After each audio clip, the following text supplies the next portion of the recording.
Atos capítulo 21, 17 até o verso 26. Diz assim a palavra de Deus. Tendo nós chegado a Jerusalém, os irmãos nos receberam com alegria. No dia seguinte, Paulo foi conosco encontrar-se com Tiago, e todos os presbíteros se reuniram. E tendo-os saudado, contou minuciosamente o que Deus fizera entre os gentios por seu ministério. Ouvindo, deram eles glória a Deus e lhe disseram: Bem vês, irmão, quantas dezenas de milhares há entre os judeus que creram, e todos são zelosos da lei. E foram informados a teu respeito que ensinas todos os judeus entre os gentios a apostatarem de Moisés, dizendo-lhes que não devem circuncidar os filhos, nem andar segundo os costumes da lei. Que se há de fazer, pois? Certamente saberão da tua chegada. Faze, portanto, o que te vamos dizer. Estão entre nós 4 homens que voluntariamente aceitaram o voto. Toma-os, purifica-te com eles e faze a despesa necessária para que raspem a cabeça. E saberão todos que não é verdade o que se diz a teu respeito, e que, pelo contrário, andas também tu mesmo guardando a lei. Quanto aos gentios que creram, já lhes transmitimos decisões para que se abstenham das coisas sacrificadas a ídolos, do sangue da carne de animais sufocados e das relações sexuais ilícitas. Então Paulo, tomando aqueles homens no dia seguinte, tendo-se purificado com eles, entrou no templo, acertando o cumprimento dos dias da purificação, até que se fizesse a oferta em favor de cada um deles. Amém. Vamos orar ao Senhor mais uma vez, irmãos. Ó Deus, quando abrimos a Tua palavra, nós clamamos mais uma vez ao Senhor, desvenda, Senhor, os nossos olhos, para podermos contemplar as maravilhas da Tua palavra, a glória do Evangelho de Cristo revelado na Tua santa palavra. Em nome de Jesus nós oramos. Amém. O que nós estamos dispostos a fazer para ter comunhão uns com os outros? Nós temos visto nos nossos dias a grande dificuldade de mantermos comunhão com irmãos. E você se impressiona quando as pessoas dizem assim: você, na sua igreja, canta só os salmos, logo você não deve ser contado um dos nossos. Vocês devem ter percebido que nós cantamos os hinos também e os salmos. Ora, vocês não têm um grupo de louvor na igreja? Tem, a igreja toda. Mas não há um grupo de louvor na igreja. Então vocês são provavelmente um grupo de radicais. E esse tipo de coisas, esses detalhes que se mencionam ou que se estabelece como regra, faz com que muitas pessoas se separem umas das outras, e até mesmo de maneira insana. Porque, ora, e se nós cantássemos só os salmos, qual seria exatamente o problema? Nós estamos cantando a palavra de Deus e você então é contra cantar a palavra de Deus? Não é porque também eu queria que você cantasse Romanos, Efésios. Então vamos cantar Romanos e Efésios. Mas o problema não é esse. O problema é que nós queremos também cantar as músicas do Diante do Trono. E queremos cantar as músicas dos grupos que você tem por aí. O problema é, porque você só canta a Bíblia, você não serve para se relacionar conosco. Porque aqui nós cantamos outra coisa além de cantar apenas a Bíblia. Perceba que essas mínimas coisas, elas são expressadas no coração de algumas pessoas de maneira tal que elas causam ruptura de relacionamentos e de maneira insana, porque, ora, veja, irmãos, se você canta hino, nós cantamos os salmos e hinos, não é? E isso é suficiente para que nós não nos relacionemos e não tenhamos comunhão uns com os outros? Estranho essa postura. Eu estou chegando nesse ponto para dizer onde Paulo foi para expressar a comunhão da igreja, quão sério para ele é a comunhão da igreja e como complicado é quebrar a comunhão da igreja e a unidade do corpo de Cristo. O texto que nós acabamos de ler, que vai do verso 17 ao verso 26, na realidade ele é uma sessão muito mais longa, mas nós dividimos a exposição em parte porque no verso de 27 em diante, que é nitidamente conectado com a sessão que acabamos de ler, você vai ver a reação dos judeus com a atitude de Paulo. Enquanto Paulo foi longe para tentar manter a unidade entre eles, eles rapidamente se levantam e se colocam com ódio e vão levar Paulo aos tribunais. Depois nós vamos ver a reação deles do verso 27 em diante. Mas hoje nós vamos falar da atitude de Paulo em busca da unidade da igreja do Senhor.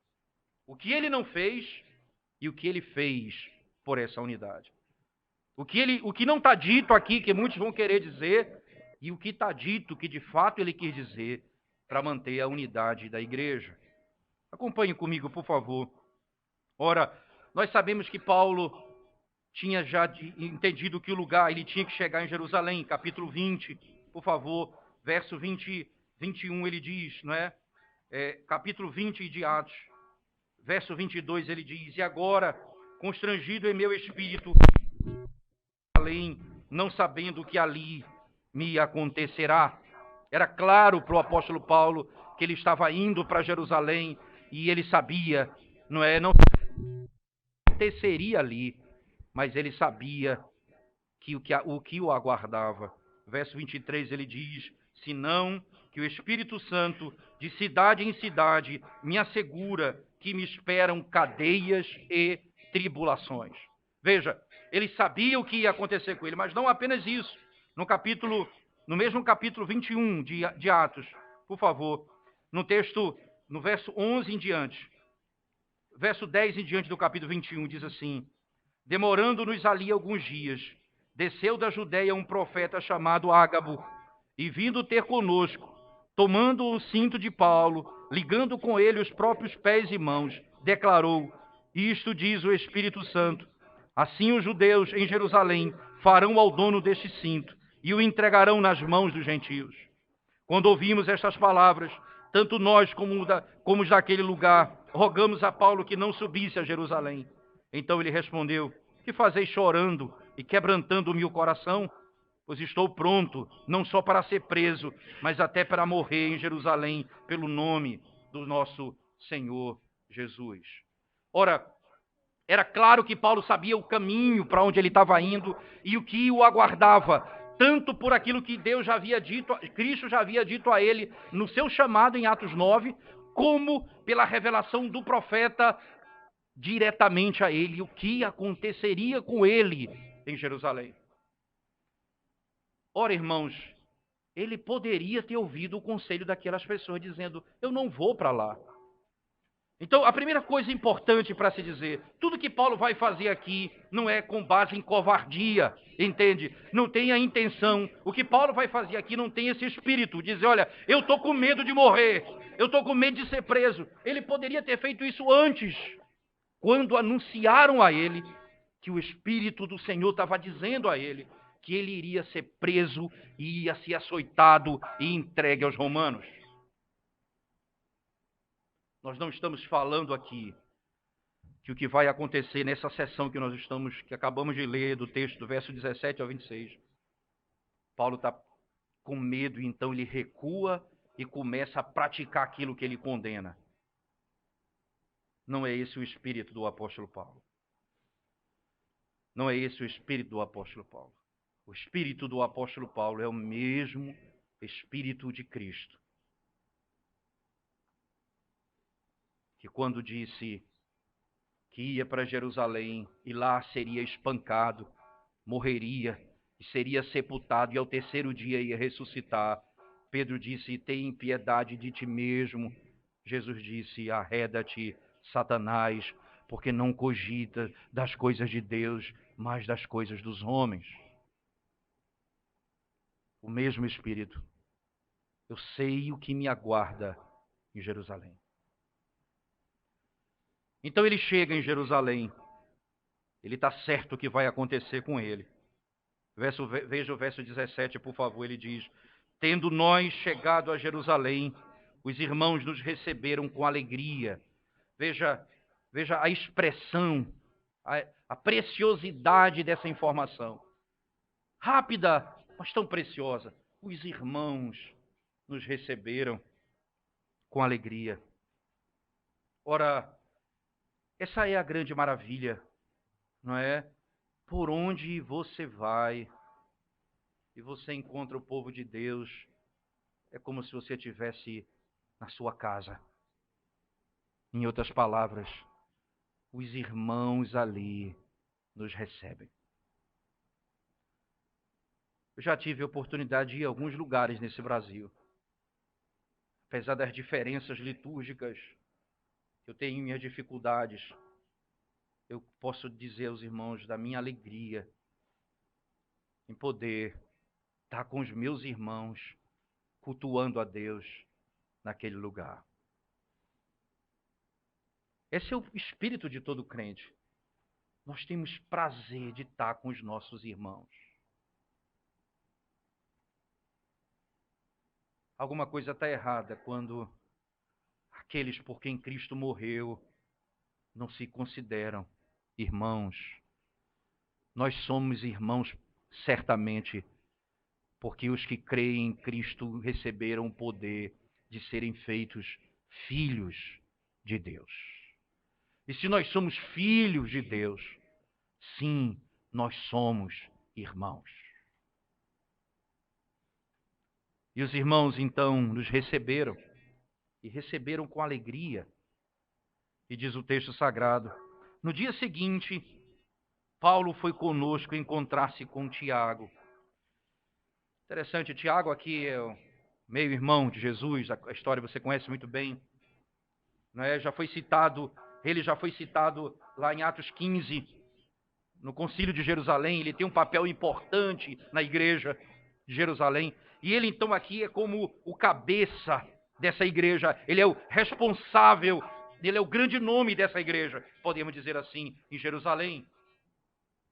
Um pai da igreja chega a dizer que o joelho de Tiago era como um joelho de camelo, de tanto ele viver em oração. Isso é um pai da igreja, diz respeito a ele, que ele era como, o seu joelho era como um joelho de camelo, pela vida de oração que ele tinha. E Tiago então se aproxima, e Paulo e Tiago se encontram pela quarta vez em Atos. E esse encontro representa a igreja de Jerusalém com a igreja de Cristo. Tiago, a igreja de Cristo em Jerusalém, e Paulo, a igreja de Cristo entre os gentios. É o encontro da realidade entre a igreja que se espalhou pelo mundo e a igreja que está firmada em Jerusalém. a igreja de Cristo, Tiago e Paulo. Se encontram ali. Mas juntamente com quem? Veja o texto sagrado. E todos os presbíteros se reuniram.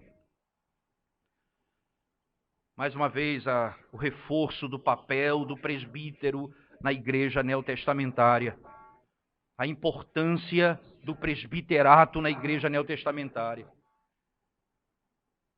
Isso é reforçado de tal maneira que seria desnecessário a informação se não fosse tão importante. Porque parece que apenas Paulo e Tiago vão definir as coisas, mas não foi apenas Paulo e Tiago que definiram. Paulo, Tiago e os presbíteros da igreja. Então nós passamos a segunda parte da narrativa. A primeira foi o encontro, não é, e recebimento dele pelos irmãos, alegria em recebê-lo. Não é? Ainda nessa primeira parte, ele se encontra então com Tiago e os presbíteros da igreja, e tendo-os saudado, contou minuciosamente o que Deus fizera entre os gentios por seu ministério. Ele passa então a descrever o que Deus fez por meio dele entre os gentios. Interessante, não é? É importante dizer isso aqui, irmãos, que em nenhum momento o apóstolo Paulo está exaltando o seu ministério em detrimento de qualquer outro ministério. Veja o que Deus fez por meu intermédio entre os gentios. Isso foi tão bem entendido por eles, que no verso 20 ele diz assim: ouvindo-o, deram eles glória a Deus. Perceba, eles deram glória a Deus. E lhe disseram. Entenda que a compreensão do relato que Paulo dá à igreja não leva à impressão de que Paulo é um grande homem, ele fez coisas extraordinárias. Eles deram glórias a Deus pelo ministério do apóstolo Paulo. Mas veja, não é tão importante nessa circunstância a informação de tudo aquilo que Paulo fez, porque está relatado, não é? Não tenha dúvida, se fosse importante para a narrativa, ele teria trazido um resumo de tudo o que aconteceu. Ele apenas diz, contou minuciosamente o que Deus tinha feito por meio do seu ministério. Então ele contou exatamente a obra da expansão do reino, saindo de Jerusalém, Judeia, Samaria, e estava agora chegando aos confins da terra. Quando o evangelho foi proclamado aos samaritanos, quando o evangelho foi proclamado, não é, aquele primeiro, como está descrito no capítulo 10, que está fora dessa estrutura, Cornélio, ele ouve o evangelho e existe um certo conflito aqui por aquilo que o Senhor está falando com ele. Deus fala com Pedro pelo menos 3 vezes para que ele entenda o que está acontecendo. E Deus fala com o centurião. Perceba, você tem uma realidade clara na Escritura Sagrada, que para romper essa estrutura da salvação apenas para os judeus, o texto conta isso e reconta, e avança e repete para poder firmar um princípio. A igreja do Senhor não é feita apenas por judeus na Palestina, mas é feita por todos aqueles que creem no nome do Senhor, espalhado por toda a terra. Eles creram nisso. Se você lembrar muito bem, por favor, volte comigo lá para o capítulo 11 do livro de Atos, relembrando os acontecimentos específicos que levaram a algo parecido com o que nós estamos vendo ali. No capítulo 11, versículo 17, depois daquilo que nós ouvimos no capítulo 10, centurião Cornélio foi salvo da maneira como já foi descrito na Escritura. Agora, no capítulo 11, no finalzinho do verso, entre o verso 17 e 18, ele diz assim: pois se Deus lhes concedeu o mesmo dom que a nós nos outorgou quando cremos no Senhor Jesus, quem era eu para que pudesse resistir a Deus? E ouvindo eles estas coisas, apaziguaram-se e glorificaram a Deus, dizendo: logo também aos gentios foi por Deus concedido o arrependimento para a vida. Ele volta à igreja de Jerusalém dizendo: veja, o evangelho foi anunciado também aos gentios. E qual é a igreja? Qual a reação dos presbíteros e de Tiago?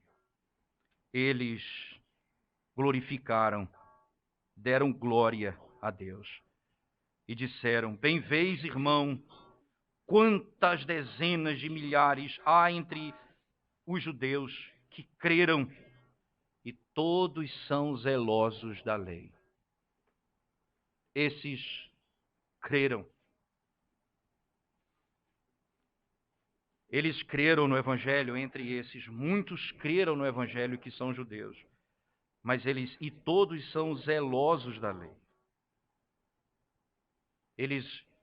Entenda que o ser zeloso da lei aqui não é que ama a lei moral de Deus, mas que está apegado às práticas das leis cerimoniais ainda do Antigo Testamento.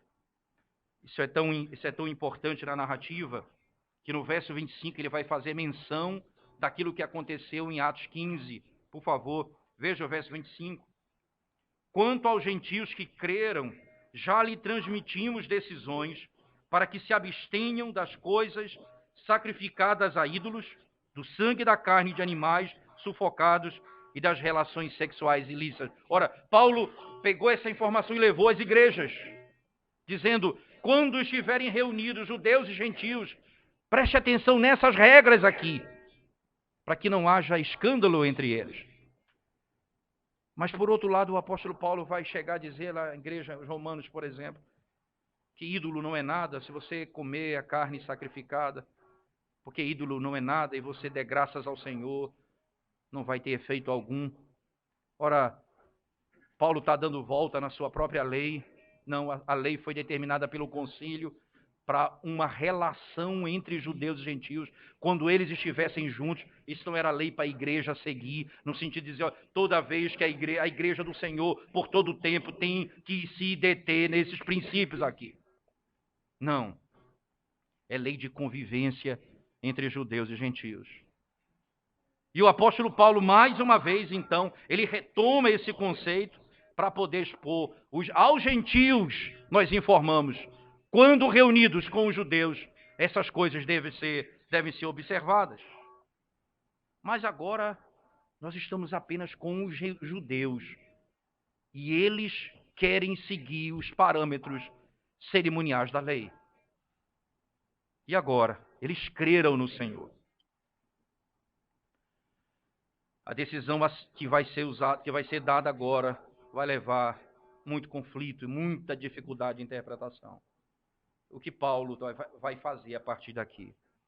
A importância de ter gastado um tempo um pouco antes falando que Paulo tinha certeza o que ia acontecer com ele, para que você entenda que a decisão de Paulo, a partir daqui, não vai ser uma decisão pautada no medo o medo de ser preso ou medo de sofrer perseguições entre os judeus. Não é esse o princípio, mas me parece claro que é o princípio da unidade.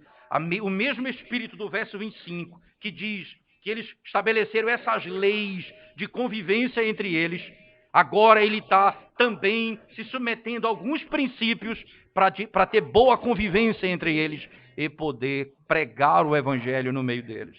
Veja, por favor, no verso 21, ele diz: e foram informados a teu respeito, que ensinas todos os judeus entre os gentios a apostatarem de Moisés, dizendo-lhes que não devem circuncidar os filhos, nem andar segundo os costumes da lei. Aí você passa uma informação como essa, né? Paulo, ensina que Moisés não deve ser mais seguido. Nós devemos nos apostatar de Moisés. Isso seria um grande problema. para Paulo, mas não é, porque ele está falando da base do cristianismo.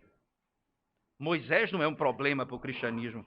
O problema para o cristianismo é a interpretação errada da lei de Moisés que os judeus estavam fazendo. Porque o cristianismo tem seu fundamento no judaísmo, na lei do Antigo Testamento. E não há como fugir desse princípio. Mas o apóstolo Paulo aqui, não é? Ele estabelece um ponto importante para nós. Quando ele escuta as palavras de Tiago, foram informados a teu respeito. Veja, eles inventaram uma história acerca de você. Você lembra que aconteceu entre os gentios? Os judeus estão fazendo a mesma coisa com um padrão diferente, mas a mesma coisa. Veja, quando Paulo chega em uma determinada cidade, depois do evangelho estar sendo pregado pela Ásia, então aqueles que eram artesãos e faziam deuses, não é, com as suas mãos, e eram homens que viviam daquilo ali, eles disseram: ora, esse Paulo que está vindo, está pregando um evangelho, uma mensagem que diz que os deuses feitos por mãos humanas não são deuses. Então, se ele pregar isso aqui no nosso meio, ele vai destruir a nossa religião, vai acabar com o templo que serve como base para a nossa cidade, e tudo vai vir em ruínas, virar ruínas no nosso meio. Então, nós temos que tirá-lo daqui. Então eles fazem a mesma coisa, dizendo: esse Paulo disse, vocês têm que apostatar de Moisés. Ora, eles têm que na realidade apostatar não de Moisés, mas da interpretação da lei que eles davam, mas não de Moisés. Porque a Escritura é clara ao afirmar que a base de toda a revelação é a lei de Moisés. E Paulo então não vai contradizer isso. Circuncisão, Paulo fez isso com Timóteo, quando circuncida Timóteo. Mas em Gálatas ele diz: aquele que se deixar circuncidar, Cristo de nada vai se aproveitar. Qual é a diferença? O apóstolo Paulo está defendendo um princípio claro. Não há nenhum valor na circuncisão. Se ela for feita não para minha salvação, mas em Gálatas eles estavam abandonando a salvação pela graça para fundamentar a salvação com base na obediência da lei. Se você quer viver, você quer ser salvo pela lei, viva da lei. Você vai ter que ser perfeito e obedecer toda a lei. Paulo vai dizer: sim, se você se deixar circuncidar, Cristo não vai de nada te aproveitará. Por outro lado, ele vai e circuncida Timóteo, no mesmo princípio, porque não tem nenhum valor religioso na perspectiva de que ele está dizendo: Timóteo agora vai ter acesso, porque ele é judeu e também filho de gentio. Para que ele tenha acesso aos judeus, era necessário que ele fosse circuncidado. Então, agora se levantou uma mentira acerca do ensinamento de Paulo. E quem pode conter uma mentira? Quem pode conter uma mentira se não sentar com ele e ouvi-lo? Esse é o grande problema da fofoca. Você espalha uma informação de alguém, não há como você voltar atrás. Ora, era essa história que chegou aos ouvidos dele. Paulo está pregando aí exatamente isso. Um resumo da pregação dele. Moisés, apostatem. Circuncisão, deixem de praticar. Essa é a mensagem de Paulo. Ele diz assim: ora, e não andem segundo o costume da lei. Pronto. Tudo que os judeus creem, eles foram na ferida, em outras palavras, dizendo exatamente isso. Paulo prega ao contrário. O que levou Estevão a ser apedrejado? Mesmo princípio, olha, ele prega contra o templo e contra Moisés. Vamos apedrejá-lo, e Paulo estava lá, ajudando e participando do apedrejamento de Estevão. Agora, ele está sofrendo as mesmas acusações que ele imputou a Estevão. Mas como é difícil, irmãos, você levantar um falso, sem precisão, falar acerca de alguém ou do ensinamento de alguém. Você destrói a vida da pessoa. Você põe uma marca na pessoa que dificilmente você vai poder tirar. Tome muito cuidado. quando você for falar acerca do ensinamento de uma pessoa que você não entende muito bem, para não reproduzir aquilo que dizem.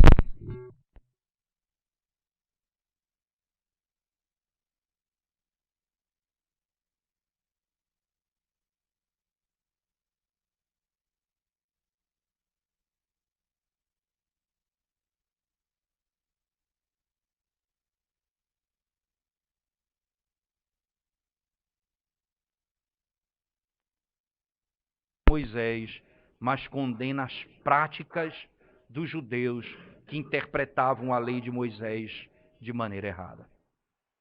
Então o texto continua dizendo assim, por favor, na sequência diz o texto, verso 22. O que se há de fazer, pois? Certamente saberão da tua chegada.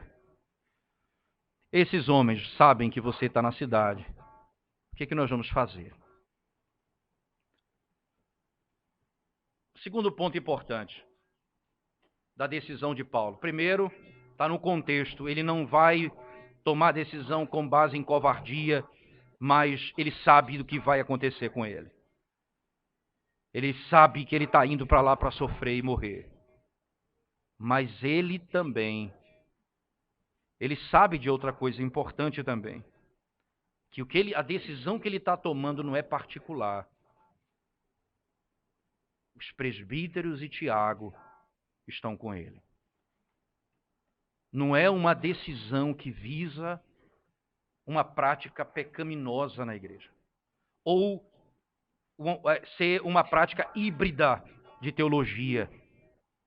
Estão ali Tiago e os presbíteros. E o verso 23 diz: faze, portanto, o que vamos te dizer. E esse é o cuidado, irmãos, que como igreja nós devemos ter também. Não tomar decisões isoladas da nossa própria cabeça. É muito a beleza da igreja é você ter liderança, em que você pode compartilhar, ouvir conselhos, saber das pessoas mais velhas que estão na liderança, como devem se portar, o que deve ser dito, para que a uma só voz, o que for dito, é o que a igreja está dizendo. Não tome decisões sozinho. Paulo não pode ser acusado aqui de fazer aquilo que ele imaginou, porque ele está ali com os presbíteros da igreja e Tiago. Tiago é da igreja de Jerusalém, ele entende a realidade daqueles judeus, e Paulo está vindo dos gentios, chega à igreja, e aqui ele diz, é exatamente isso que dizem a teu respeito, e eles sabem que você vai chegar, e agora, o que vamos fazer? Faze isso, o que vamos te dizer. Faz exatamente o que nós vamos te falar. E é interessante isso, irmãos. O verso 23 diz, então, 26 diz, então Paulo, isto é, então Paulo fez aquilo que foi ordenado pela igreja. Ele fez aquilo que foi ordenado pela igreja. O que foi ordenado pela igreja? Aí vem o verso 24 em diante. Não é? Verso 23 em diante diz, faze, portanto, o que te vamos dizer. Estão entre nós 4 homens que voluntariamente aceitaram o voto. Esses homens estão aqui no nosso meio. E eles fizeram um voto. E esse voto não é um voto de nazireu, de raspar a cabeça, ou coisa dessa natureza. E eles fizeram esse voto. Aí ele diz, estão aqui conosco. Você vai participar disso aqui. Para mostrar para eles que você não é contra a lei de Moisés. Veja, no verso 24 ele diz, torna-os, ou melhor, toma-os, purifica-te com eles e faze a despesa necessária para que raspem a cabeça. E saberão todos que não é verdade. Veja, a preocupação da igreja. E saberão todos que não é verdade o que se diz a teu respeito. E que, pelo contrário, andas também tu mesmo guardando a lei. Faz isso que nós vamos te dizer. Esses rapazes pagaram um voto. Eles estão fazendo um voto. Você vai fazer com eles. Não que ele vai fazer o mesmo voto. Ele vai dizer apenas uma coisa: purifica-te com eles e faze a despesa necessária. Você vai exatamente pagar o que for necessário para que raspem a cabeça. Verso 25. Quanto aos gentios que creram, já lhes transmitimos decisões para que se abstenham das coisas sacrificadas a ídolos, do sangue, da carne de animais sufocados e das relações sexuais ilícitas. Veja, ele diz, nós já avisamos aos gentios que estão aqui acerca disso. Agora, para os judeus, você vai fazer isso. Esses judeus, irmãos, eles não são ímpios na sua grande maioria. É interessante o jogo de palavras, ou melhor, os pronomes pessoais que são usados nesse texto. Veja, por favor. No verso 18 ele diz assim: no dia seguinte, Paulo foi conosco encontrar-se com Tiago e todos os presbíteros se reuniram. E tendo-os saudado, contou minuciosamente o que Deus fizera entre os gentios por seu ministério. Ouvindo, deram eles glória a Deus e lhe disseram: bem vês, irmão, quantas dezenas de milhares há entre os judeus que creram. E aí diz, e todos são zelosos da lei. Quem são os zelosos da lei? Ainda são aqueles que creram, veja, eles ainda não estão entendendo coerentemente, mas esses aqui são zelosos da lei e creram no Evangelho. No verso 21, e foram informados a teu respeito. Que ensinas? Acontece que chegou uma informação errada no nosso meio. Veja o que vai acontecer no verso 27. Por favor, nós voltaremos a isso no próximo domingo, mas o 27 diz: quando já estavam por findar os 7 dias, os judeus vindos da Ásia, tendo visto Paulo no templo, alvoroçaram todo o povo e o agarraram, gritando: israelitas, socorro!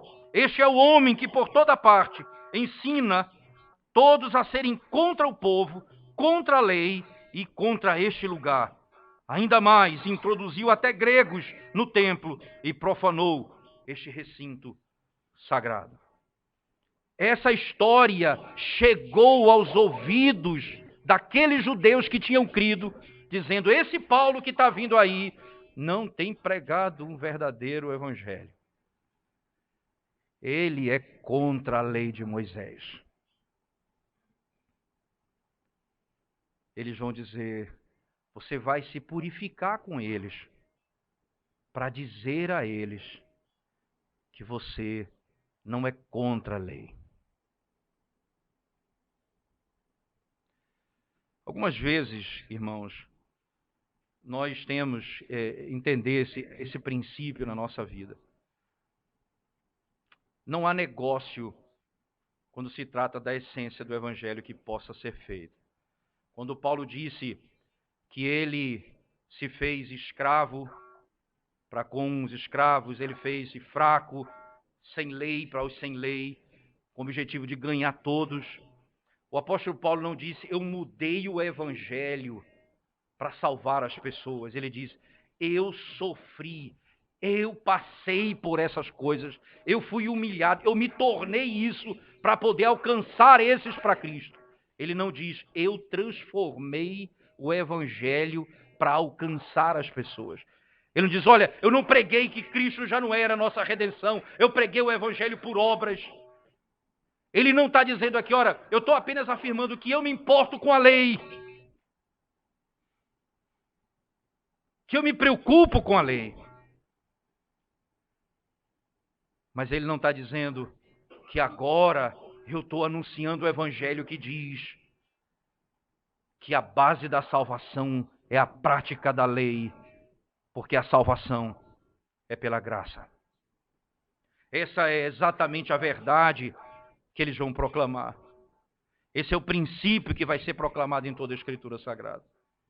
Ninguém é salvo pela obediência da lei, mas é salvo pela graça. Se o que tivesse em jogo aqui fosse esse princípio, isto é, a lei é o fundamento da salvação, Paulo se levantaria aqui como se levantou em Gálatas dizendo: me admiro muito a rapidez como vocês mudaram o evangelho para um outro evangelho. Agora já não creio mais na salvação pela graça, mas pelas obras, pela obediência.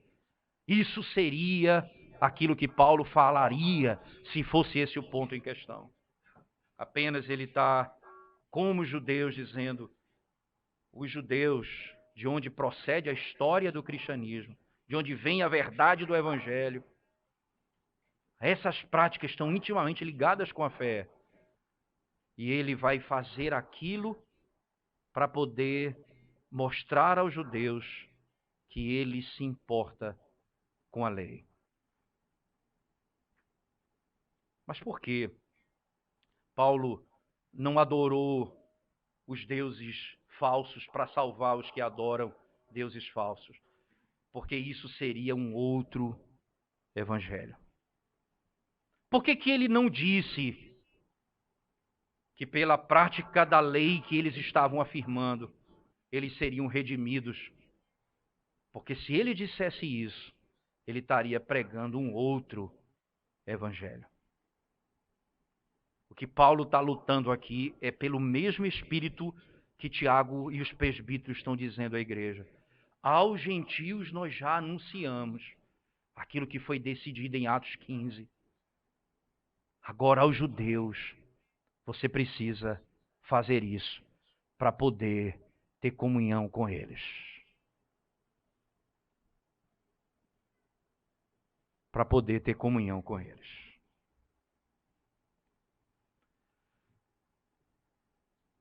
Nada que implique na mudança do evangelho deve ser aceito pela igreja como método de evangelização. Mas o que nós pudermos sofrer ou passar para alcançar outras pessoas, nós devemos passar e sofrer para alcançar outras pessoas. Você acha que esse é demais o que Paulo fez? Não. Ele faria algo que ele não poderia fazer. Ele disse: se eu pudesse, eu morreria no lugar do meu povo. Não foi apenas isso, não. Ele disse: se eu pudesse, eu daria minha vida pelo meu povo. Ora, ao invés de pensarmos, irmãos, na complexidade desse texto, você tem diante de você a manifestação de amor de um pastor por suas ovelhas. Ora, que ele reflete Cristo, que deixa da sua glória para se tornar homem, para salvar homens miseráveis como eu e você. Esse é o espírito e o coração desse pastor, Paulo, que se submete a raspar a cabeça, a passar pela purificação, como sabendo do valor zero de todas essas coisas para ele, com o objetivo único de poder dizer àqueles judeus que creram no Senhor, que ele se importava com a lei, e depois revelar em alto e bom som ainda mais o ódio se contrapondo ao amor daquele que é capaz de dar a vida pela salvação deles. Se aquele que veio da glória e morreu pelos pecados do seu povo, se aquele que desceu da glória e veio para falar para o seu povo e tirar o seu povo da escravidão e redimir o seu povo, foi rejeitado, imagina Paulo, se Cristo foi rejeitado e eles mataram o Senhor, o que eles fariam com o apóstolo Paulo. A mesma coisa.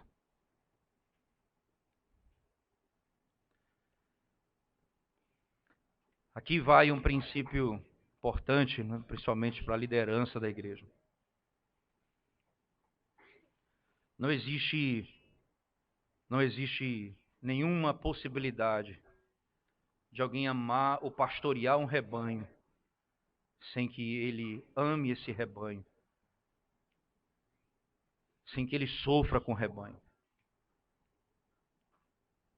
Não há possibilidade de você fazer um pastoreio em que o seu coração e a sua alma não se envolvem emocionalmente, espiritualmente com as ovelhas que Deus lhe concedeu. Não há possibilidade de pastoreio.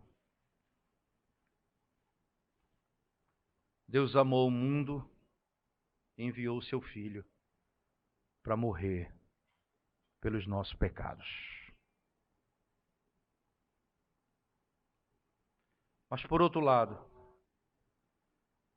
não existe amor por ninguém nesse mundo que possa ser capaz de mudar a essência do Evangelho.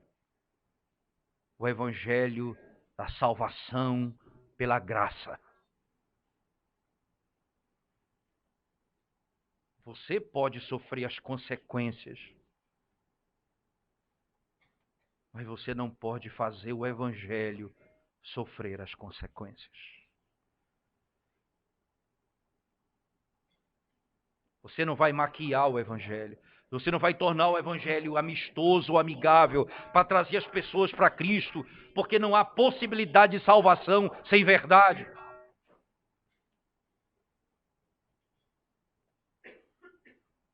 E isso é o que a igreja precisa. Verdade em amor. Citando mais uma vez John Stott nesse texto. O que Deus uniu não separe os homens. A verdade sem amor é legalismo e farisaísmo. E amor sem verdade é frouxidão ética e moral. O apóstolo Paulo amou a igreja, mas não mudou a verdade do Evangelho. Ele sofreu por si só as consequências disso, para poder dizer àqueles a quem ele amava que ele não era contra a lei. Ele não está aqui com medo da morte, porque senão não teria chegado aqui. Ele não está aqui porque está negociando o Evangelho. Ele chega nesse ponto por amor à igreja em Jerusalém.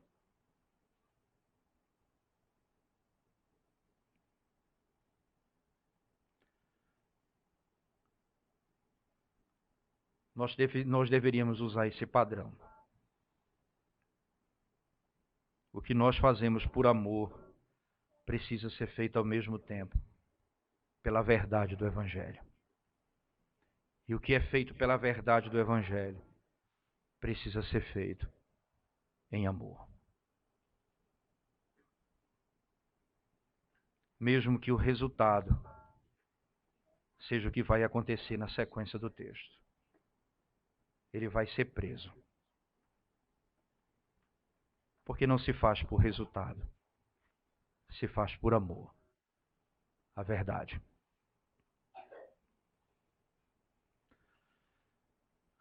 O que é que nós fazemos para manter a unidade do nosso meio? O que nós não podemos fazer é negociar a verdade para vivermos em paz. Porque não existe unidade sem verdade. Não existe unidade sem verdade. Mas isso é um ponto fundamental. Mas o que eu posso fazer para manter a unidade? Eu posso me humilhar um pouco mais em relação ao meu irmão. para não ter atrito com ele. Eu posso falar com ele pessoalmente. Eu posso dizer a ele que eu fui ofendido por ele e que eu preciso restabelecer minha comunhão com ele. Eu preciso dizer a ele que o que nos une não é o mal que um fez contra o outro, mas o que Cristo fez por nós dois. Eu posso me humilhar ainda um pouco mais. E lembre-se disso. O chão é alto para você. Porque nós viemos do pó. E nós deveríamos não ter dificuldade em colocar o nosso rosto no pó. Diante do conselho daquela igreja, Paulo faz exatamente o que eles pedem para ele. E esse vai outro princípio importante. Decisões eclesiásticas devem ser tomadas pela igreja, não por um indivíduo sozinho. E isso é importante, doutrina, ensinamento. Não é eu me levanto aqui da minha cabeça, vou dar uma ordem, um ensinamento para a igreja que não tem padrão na igreja, ou que não foi direcionado pelo conselho e por princípios doutrinários da igreja. Isso é muito importante para um homem como o apóstolo Paulo falar dessa maneira, submetendo-se à autoridade dessa forma no texto, para ensinar a igreja que nós não falamos nada no vácuo. Nós falamos aquilo que foi ensinado, que foi dito, autorizado. Porque a nossa autoridade não é inata, a nossa autoridade é declarativa. A nossa autoridade procede da palavra, procede dos ensinos da palavra e procede da história doutrinária da igreja. Quanta arrogância seria se um homem se levantasse para falar algo que não tem parâmetro na nossa doutrina ou que é oposto ao ensinamento doutrinário, como se eu estivesse dizendo, eu não me importo com o que os meus presbíteros dizem, eu não me importo com aquilo que os nossos pais ensinaram, eu não me importo com os nossos símbolos de fé, eu falo do que eu quero e eu pratico o que eu quero. Jovens, principalmente vocês, prestem atenção nisso. Essa é a tentação da nossa geração, abandonar a nossa história e reinventar todo domingo uma liturgia nova, um culto novo, uma doutrina nova, um ponto novo. E não é isso que sustenta a igreja. O que está sendo ensinado foi ensinado onde? Extraído da Bíblia, ordenado pelo conselho, autorizado pela palavra e pelos concílios da igreja. Se não, fale por si só